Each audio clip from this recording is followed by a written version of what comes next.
Okay, we got this loader cylinder together. Went pretty good. We're going to do the test now and show you a few things. You always want to test these before you send them out. I don't care how confident you are. If you take a little extra time and test it, you'll have very few problems. Like I could have cut an O-ring or something like that. I don't think I did, but if you test it, when it leaves here and goes to the customer, there should be no question in your mind that it's okay.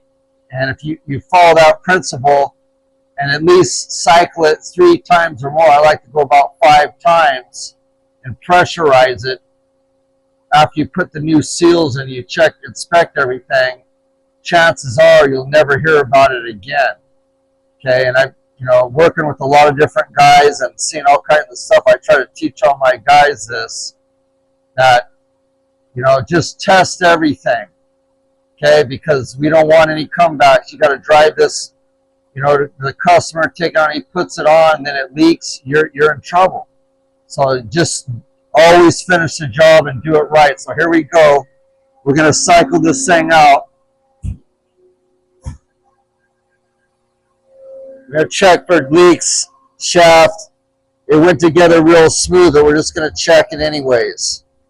He said it was leaking around here. I couldn't see any signs of it, but okay. Well, first we're going to get the air out of it. Cycle the air out.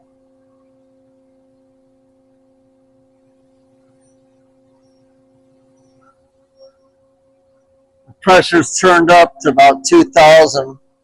You're just going to kind of take your time, look at it. You got to check for cracks. That's another thing on these welds.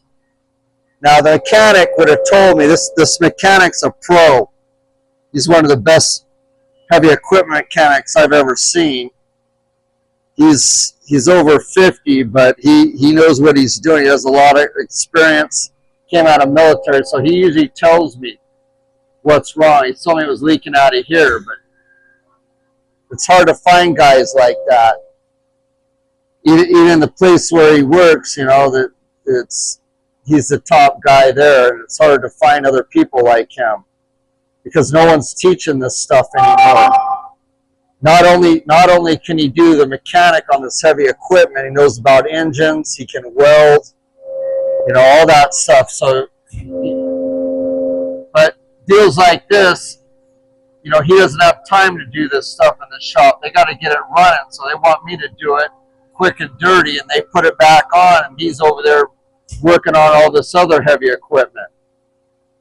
He runs around with a big service truck, probably a $200,000 service truck, getting this stuff done because of all the heavy equipment. So you're just going to check, you run it out, check the base for cracks, look for anything.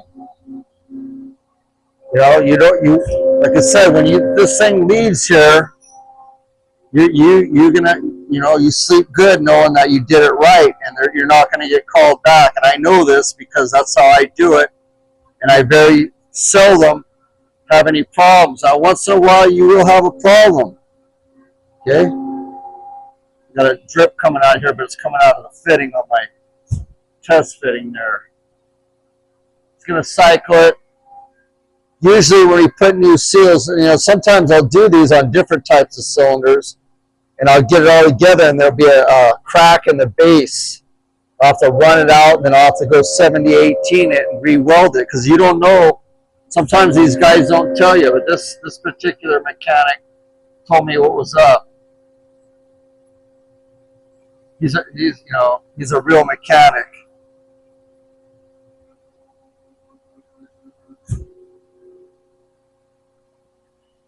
So I feel pretty good about this. I'm not going to hear about it. The rod's really clean. Just, seals don't last forever. These things are working hard. They get hot. They're beating on them up and down, bang, bang. It hammers on the seals and stuff, and they start leaking. Okay, one more time.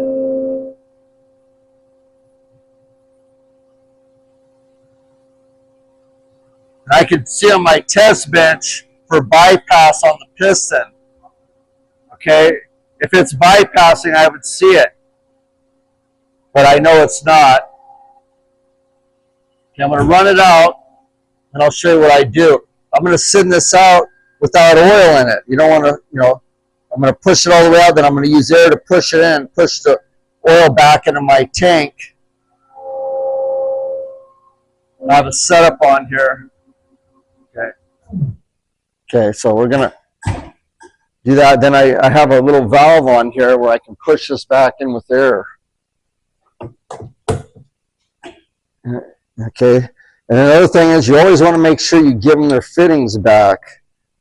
Okay, you make sure of this, because I've seen it where guys will forget the fitting, or they'll put plastic plugs. Hey man, this is special fitting right here. Okay, it's a flat face, and you go send it back to them, or you have your sales guy run it to them. Oh, you take it all the way over there, it doesn't have this special fitting on it, the flat face, and then they can't get it running. Next thing you know, you're having to come back and get the thing, and it makes you look like an idiot. So don't always put their fittings back the way you got them. If you have to, you mark them. Okay, so I'm pushing all the oil out of them. This cylinder is good. We're going to put their fittings back on. We'll shoot a little paint on it, and it's done. Okay, so it's bottom out. Shut this off, and then what I'll do is I'll bleed the air out. Okay, you're going to bleed the air out of it. It's going to push it back into my system. You can hear it.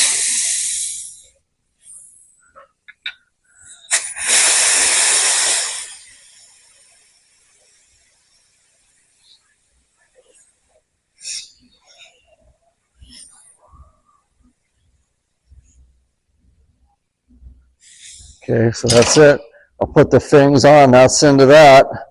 It's a good repair. That concludes the cat wheel loader. Stand by for the next one.